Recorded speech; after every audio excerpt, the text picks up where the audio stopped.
Vancouver East. Thank you very much, Madam Speaker, and I'm sure with the NDP's House Leader, the member from New Westminster, Burnaby. And Madam Speaker, this is such an important debate. Let me put this in some context for all members in this House. 100 years ago, in this country, the government of the day brought in the Chinese Exclusionary Act to say to Chinese peoples that they're not welcome in this country, to make a very clear statement. After that, those who came to Canada to help build the railway connecting British Columbia to the east, from coast to coast to coast, that allow for Canada to exist today after all their blood and sweat, and which, by the way, they were also put in a position of extreme discrimination, the most dangerous work with the least amount of pay. Many died in that process. Let us be clear, that is Canada's history. 100 years later, we're in this House debating foreign interference. And in the passing years, what's happened? Discrimination and hate ebbed and flowed. Now, I immigrated to Canada as a little girl back in the 70s. When I landed here with my family as a little girl, I experienced discrimination right from the get-go. I looked different, I dressed differently, I didn't speak very much English, and I was mocked. I grew up denying, working so hard to do what? To belong. And I worked to deny myself of my own natural heritage. I didn't know any better as a little child how to belong, except to say, I am not Chinese. That's what I did growing up.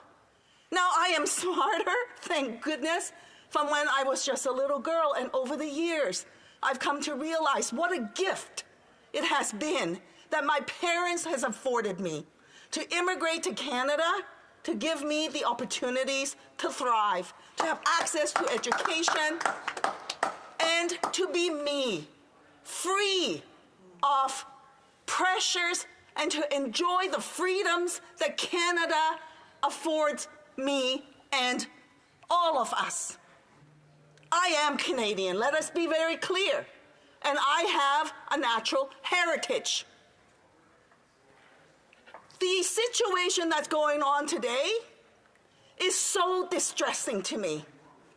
Somehow, members of this House, both from the Liberal and the Conservative side, think that this is just about politics.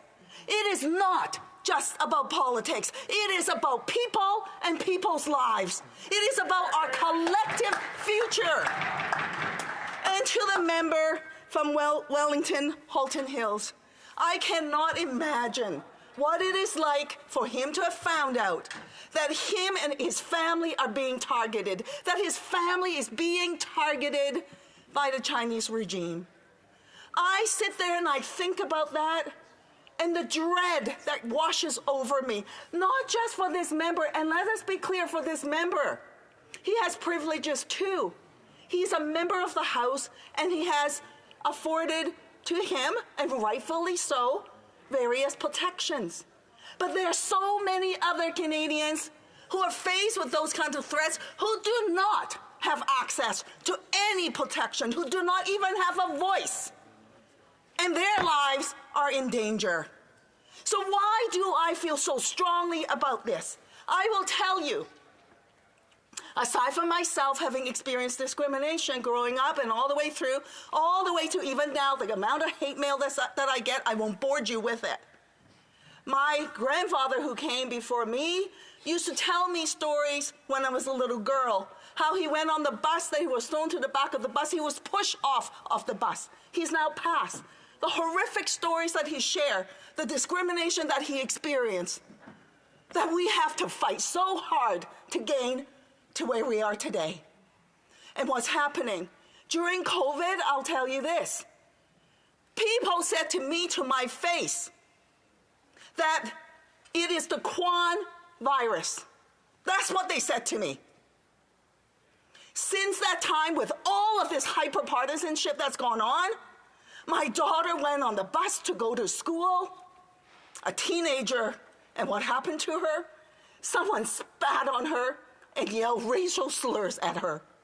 This is what's happening on the ground and how it is impacting people. Let us just set aside partisan politics for just 1 minute. And why the NDP, right from the get-go, when this issue came up, said that we have to have a national inquiry into this foreign interference. Why the NDP moved the motion back in February in committee, gave notice, and that motion, after much filibustering by some members of this House, the motion finally passed. And then after that, in March, the NDP brought that motion to this House, to the House of Commons to be voted on, and got support from all the opposition members as well as the independent members. And that motion also passed. But instead of doing that right thing, the government decided that they would do another process, therefore escalating this situation, forcing drips and drabs of information to be released through the media about the risks that we're faced. And all in the meanwhile, what are we doing? Undermining our democratic system and continuing to cast that cloud over people who look like me. That is what's happening. And in that process, people get hurt. I know someone who contacted me who received a death threat. That's how serious it is. Somebody who is engaged in the pro-democracy movement for Hong Kong. Now, I was born in Hong Kong. It absolutely breaks my heart to see what's going on in Hong Kong right now. And that person received a death threat, reported it to the RCMP, and then what happened? Nothing. Nothing happened. Who do you think will come forward to say that this is happening to them when there is no recourse? Who will dare to speak up when even a member of parliament and his family could be threatened? This is the situation that we're faced with. So let us take a breath and stop this partisanship. Stop this bickering. Get on to doing what is right, because our lives depend on it. People who look like me get hurt every day because of it. And some people don't have a voice. And the worst thing of it all is Canada's democracy gets undermined. Something that I cherish, and that I do not take for granted. Because my parents, where they came from, my grandparents, where they came from, did not have that right to democracy. Chinese people had to die and go to war to fight for that democracy here in Canada. That's our history. That is what's happening in Canada. And I also think, aside from the national inquiry, that has to be completely independent and transparent and meets the political test of all the parties. Maybe we can all just sit down and say, hey, let's sit together, get this inquiry underway, get the mandate underway, get a completely independent person underway to do this job so that we can stop this in the tracks. That's what we need to do. And moreover, we need to send a clear message to those countries, and China is definitely one of them, but other countries as well, who attempt to meddle with our democratic process, whether it be Russia, Saudi Arabia, or even the United States, which we know they also meddle in our democratic system. Let us just be honest about all of that and get to the bottom of it once and for all.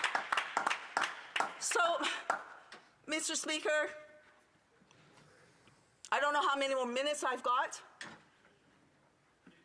15 seconds. So I implore all members of this House to set aside your partisanship to do what is right for people, for humanity, for democracy. And when you say you're against discrimination, racism, and hate, take a breath and stop this gamesmanship that is being played right now, because all that does is to escalate all of that, and it is not good for Canada, it's not good for our democracy, Mr. Speaker.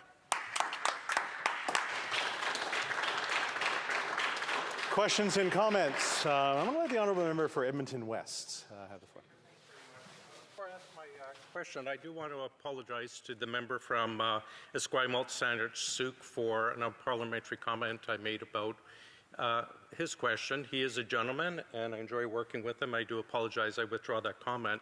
I want to thank the member for Vancouver East for a very passionate, very strong speech, and I thank her for it. Brought up an amazing amount of great points that we need to follow up on, but I only have one question. Just ask, how do you think we should how should the member think we should put together a nonpartisan independent inquiry, the process? What do you think the best way we can do it to make sure it is truly nonpartisan and independent? The honourable member for Vancouver East. Well, first off, I want to thank the member for rising up in this House and owning what he said that was inappropriate and making that apology. I do appreciate that. To the question about what would be a completely nonpartisan public inquiry, which I think is absolutely essential, is for all the party leaders to come to an agreement on who is the commissioner and that mandate. It has to be completely above board. It has to be completely transparent. It has to pass every single test, because too much rides on it. If there is a shadow of a doubt being cast anywhere with that process, it undermines all of this important work that needs to be done, and we, people like me, will never get out from under it. And it is too important, and too many people's lives has been put in danger, and too many people have died fighting for democracy for Canada. Amends question commentaire, the Honourable Parliamentary Secretary of the Government House.